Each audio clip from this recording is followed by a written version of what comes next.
I went down on my younger cousin during quarantine. I don't regret it. I live alone, so I got quite lonely several weeks into quarantine, which worked out perfectly because my younger cousin Liz, who was a freshman in college, needed a spot to stay due to school canceling from the virus.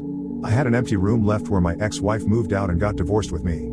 The last time I saw Liz was about 8 years ago when she was 11. She's 19 now. I remember her as lanky and awkward. She was like a small girl growing into a spider's body, all limbs. I thought it would be awkward before she showed up, but it turns out we share a lot of common interests, so we got along easily. Movies became a nightly tradition pretty quickly.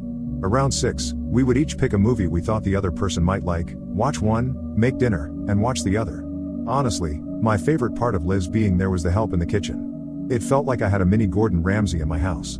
The food was so good. I had my fair share of junk food and pre-made pizza making because my ex-wife grew up eating cereal, junk food, and frozen dinner. Dinner with Liz each night was the beginning of the end for me. I would constantly catch myself reaching out to touch her lower back like I had with a few times I did with my wife, or just staring at the back of her neck, her hair tied up while she focused on some mundane tasks like chopping up an onion and resisting the urge to gently kiss her on the shoulder. Last Monday was the first time I caught an idea that she might be interested in me. After the first movie of the night, Liz left to take a shower to wash off after a run she had taken earlier that day, while I threw together a pizza. Right after her shower, she surprised me by walking into the living room with just her towel on and asked me how the pizza was turning out. I'd like to lie to you and say that I kept my surprise hidden and acted as if there wasn't a mostly naked 19-year-old suddenly standing in front of me, but after looking her up and down, my eyes lingering on her bare shoulders, then on her small breast framed by the towel, the hem of the arguably too short for her height towel that ended just below her hips and all the long, sculpted legs that followed, each location for a few moments too long, I tripped over my eloquent reply. Good. Like a professional middle schooler. Liz just smirked, gave me a crooked smile, and walked back to the bathroom saying, "Well, it smells really good." It took me a while to regather myself after seeing so much skin, but I was able to rebuild my composure and push thoughts of certain barely covered areas into a small bowl, but sturdy cage and adjust my pants. As I was pulling the pizza out, Liz walked back into the living room, thankfully wearing more clothes, an old baggy hoodie that was one of her favorites and some dark black running shorts. She sat down on the couch and buried her nose in her phone while I finished up in the kitchen. Thankfully, it seemed, she was not too concerned with my lingering eyes, and I tried to forget the recent image of so much perfect skin. I cut us a few slices of still hot pizza, brought them out, and started up the movie thinking it was an odd prank she was pulling or just a joke that threw me off while I was small, but loud part of my mind hoped it wasn't a joke at all. Partway through the movie I noticed Liz was back on her phone off and on. At some point she stretched out on the couch, head on one arm rest and legs bent, and her feet pressed up against my leg.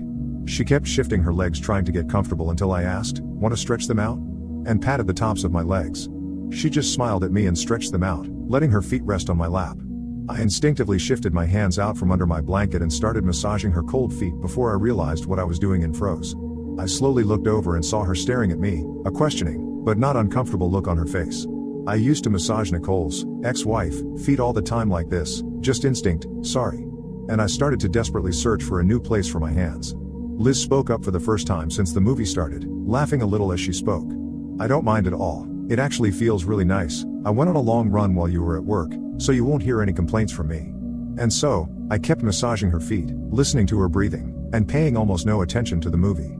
Eventually, her feet were as warm as my hands and I started moving down her lower legs, giving her calf some attention. This elicited a light moan from Liz, and she said, "Why wouldn't Nicole leave this?" I'm sure it was louder than she expected because I saw her head shoot up and look at me to see if I reacted. I just glanced over and gave her a weak smile but didn't comment. I could feel her tense under my touch though. She felt bad for saying it. I turned the movie down a little and said without looking over, "She and I just wanted different things. I don't mean to overshare, but we both wanted kids and it turns out that I can't." We talked about adoption, but after a while I could tell she wanted her own kids. I felt like it was a sign that we should adopt and she very much didn't. We found out about a year ago and that was kind of the beginning of the end. It was pretty quiet for a while as we both just quietly watched the rest of the movie and I continued rubbing her feet and legs. The movie ended and credits were scrolling when Liz pulled her feet off my lap and sat up, stretching long arms arching above her tiled back head. Her neck incredibly exposed and amazingly bare in the low light of the mostly dark living room with her hair and her braid behind her head. She stood up, shuffled over closer to me, and sat down, our legs touching through the blanket I still had over my leg. Without looking over to me, just looking forward, she said, "I'm really glad you're letting me stay with you. It's nice being in a peaceful place for once. And I'm sorry I made you think about Nicole, I really didn't mean to." I brushed it off and told her to not worry about it. We sat in relative silence as the credits scrolled, just the music behind the credits filled the void, but it was strangely peaceful. We didn't need to fill the silence, and it was really nice just sitting with someone who clearly cared. Eventually Liz broke the silence, shifting in her seat and turning to face me directly. "Thanks for the massage." I started to turn to face her and make some lame comment, but she reached across my chest with one arm, behind my neck with the other, pulled my head gently sideways, and kissed me on the cheek. It felt really nice.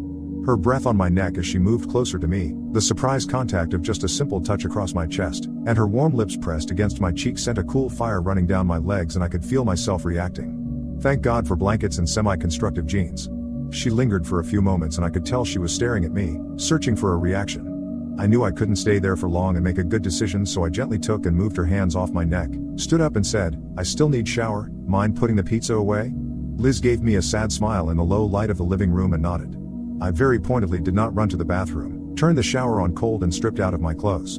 My quite average PP had relaxed a little bit from Liz's kiss, but was still resting at about half-mast, hoping for release. I jumped into the shower and turned my chest into the cold water to hopefully knock some sense into my foggy head. Despite the cold shower, thoughts of Liz kept me up for at least an hour, but I was able to get to sleep eventually. The following morning I got called into work. They needed extra help getting stuff done after some workers were off due to getting sick from COVID. I told Liz I'd be home kind of late and to not wait for me for dinner. Well, the mess up at work was worse than I expected, and I ended up getting home right after 9 p.m., stressed and ready for a shower. One quick, hot shower later I walked into the living room to find a cup of hot tea and a plate of warm pizza sitting on the floor in front of the couch with Liz sitting on the couch behind. I thought to myself, she is such wifey material, but had to remind myself this is my cousin. She pointed at the ground in front of her and said, "It's payback time." She made a massaging motion with her hands. She has some freakishly strong hands, so when she started working my shoulders and neck I couldn't think of anything except the exact moment we were in. Liz found the perfect place between pleasure and pain, and there were moments where I was about to wince away from the pressure to let her know that it was a bit too much, but she seemed to know, backing off just enough to ride that line. I thought the what felt like hours-long massage was over, but she tilted my head back onto her knees and started massaging my forehead gently, moving down to my temples and running her fingers through my beard. Guys, it was heaven on earth. My eyes were closed, so I didn't see her kiss until she pressed her lips against my forehead and lingered for just a few moments. She leaned down close to my ear and whispered, "Now I think you owe me, right?" I tilted my head to the side and kissed the inside of her hand. "Yeah, I guess I do."